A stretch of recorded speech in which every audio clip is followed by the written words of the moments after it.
ये कहानी है एक खूबसूरत गांव की, जहां दो भाई मिलकर एक मशहूर ढाबा चलाते थे और उनके हाथों का चिकन चावल पूरे इलाके में मशहूर था। लेकिन एक दिन लालच ने बड़े भाई दीपक की आंखों पर ऐसा पर्दा डाला कि उसने अपने ही छोटे भाई पंकज को ढाबे से निकाल दिया। पंकज ने हार नहीं मानी और अपना छोटा सा ठेला शुरू कर दिया। वहीं दूसरी तरफ ज्यादा मुनाफे के लालच में दीपक खाने में नकली केमिकल मिला मसाला इस्तेमाल करने लगा। लेकिन उसके इस लालच का अंजाम क्या होगा, आइए जानते हैं इस कहानी में। अरे पंकज, थोड़ा हाथ तेज चला भाई।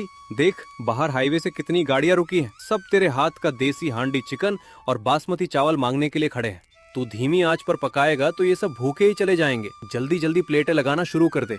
भैया, जल्दबाजी में पकाया तो मसालों का वो असली स्वाद ही गायब हो जाएगा जो बाबूजी ने हमें सिखाया था। धीमी आंच पर जब तक मिट्टी की हांडी में खड़े मसाले और प्याज गलते नहीं, तब तक वो महक नहीं आती जिसके दीवाने लोग इतनी दूर से आते हैं। अरे वाह पंकज बेटा, क्या रंगत आई है इस हांडी की। सच बताऊं तो पूरे जिले में ऐसा जायका कहीं नहीं मिलता। तुम्हारी इस एक प्लेट चिकन चावल के लिए तो हम हफ्ते भर इंतजार करते हैं। सचमुच उंगलियां चाटते रह जाते हैं।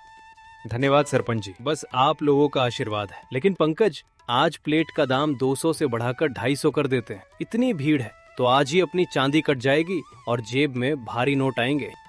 देखते ही देखते घाटी ढाबे पर लगी भीड़ चिकन चावल की गरम प्लेटों का आनंद लेने लगी और पूरे ढाबे में स्वाद की खुशबू फैल गई। रात होते ही दीपक और उसकी पत्नी पुष्पा अपने कमरे में बैठे ढाबे और मुनाफे को लेकर आपस में बातें कर रहे थे। अजी सुनते हो, आज दिन भर तुमने ढाबे के दल्ले पर बैठकर मक्खियाँ मारी और सारा मुनाफा दोनों में बराबर बट गया। ऐसे तो जिंदगी भर हम इसी मिट्टी के मकान में रहेंगे। तुम्हारा छोटा भाई तो वैसे भी सिर्फ अपनी तारीफ सुनने के लिए पका रहा है। पैसे कमाने का हुनर सिर्फ तुम्हारे पास है।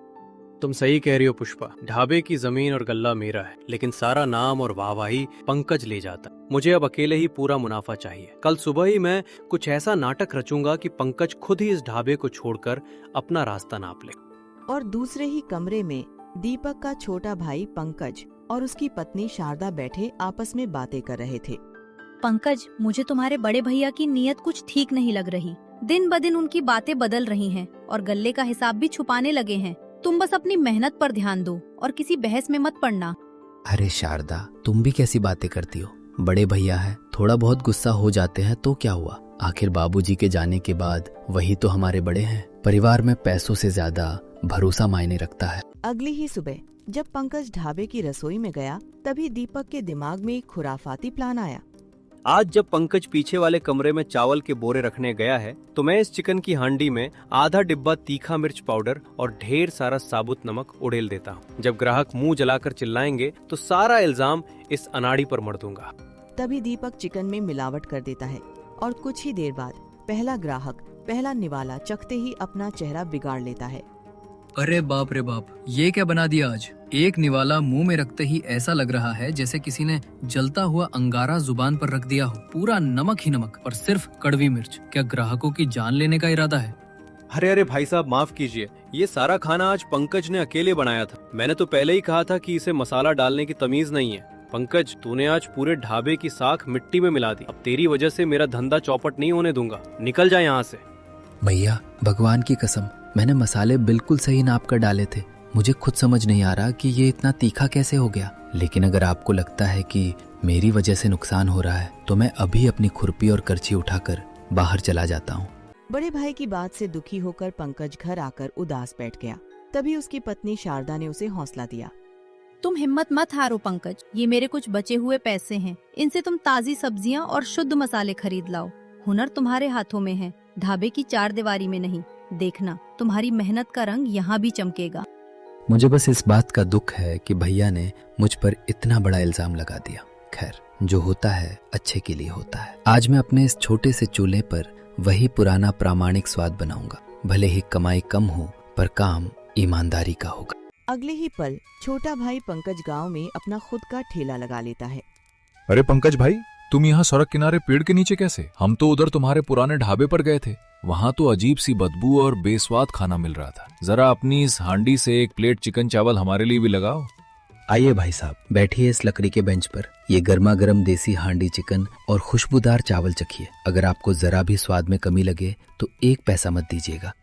कुछ ही समय में देखते ही देखते पंकज के ठेले पर ग्राहकों की भीड़ उमड़ पड़ी और हर कोई उसके लाजवाब चिकन चावल का स्वाद लेने लगा। दूसरी ही तरफ बड़े भाई दीपक का ढाबा सुनसान पड़ा था और पास में ही गांव का लोकल सप्लायर सस्ता सामान बेचने वाला मंगत राम खड़ा था। अरे मंगत राम, जब से पंकज गया है मेरे बनाए खाने को कोई सूंघने भी नहीं आ रहा। लोग कहते हैं कि इसमें वो पुरानी बात नहीं रही, गल्ले में सिर्फ चंद सिक्के बचे हैं। कुछ ऐसा उपाय बता जिससे मेरी लागत भी कम हो जाए और मुनाफा 4 गुना बढ़ जाए। अरे दीपक भाई, जब तक मंगत राम तुम्हारे साथ है चिंता किस बात की।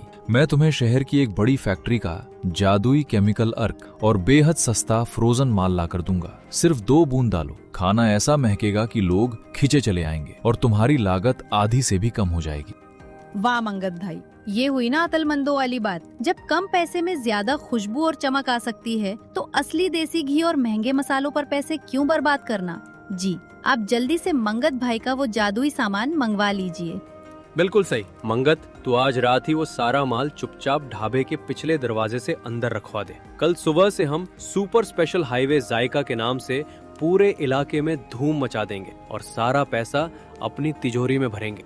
अगले ही दिन दीपक उस नकली केमिकल से बने मसाले को खाने में मिलाने लग जाता है।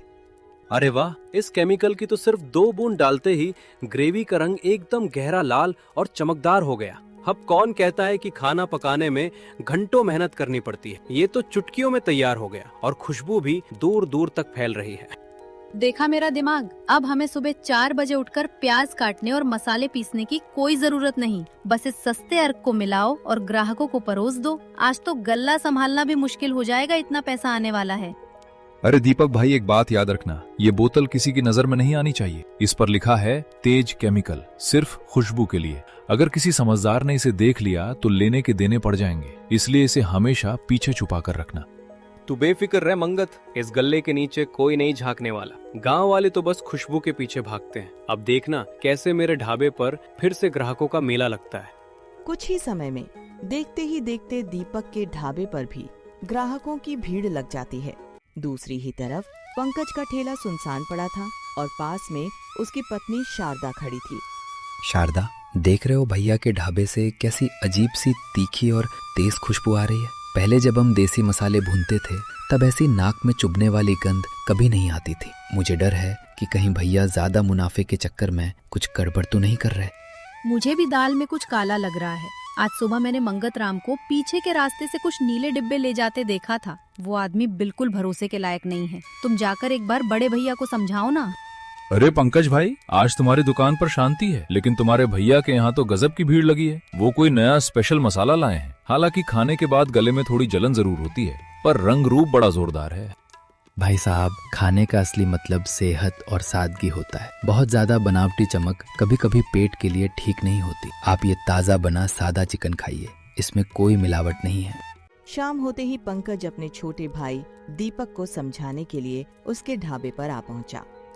प्रणाम भैया, मैं आपसे कोई हिस्सा मांगने या झगड़ा करने नहीं आया हूँ।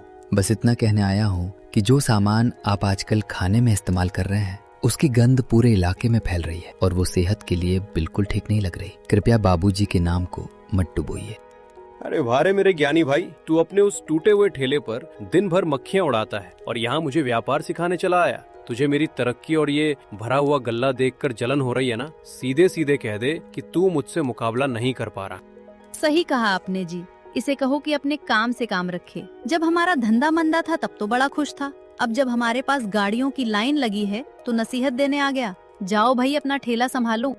भैया, जलन की कोई बात नहीं है। आप मेरे बड़े हैं और मैं हमेशा आपकी तरक्की चाहता हूँ, लेकिन बेईमानी और मिलावट की कमाई ज्यादा दिन नहीं टिकती। जब असलियत सामने आएगी तो सब कुछ बिखर जाएगा। मेरी बात याद रखना।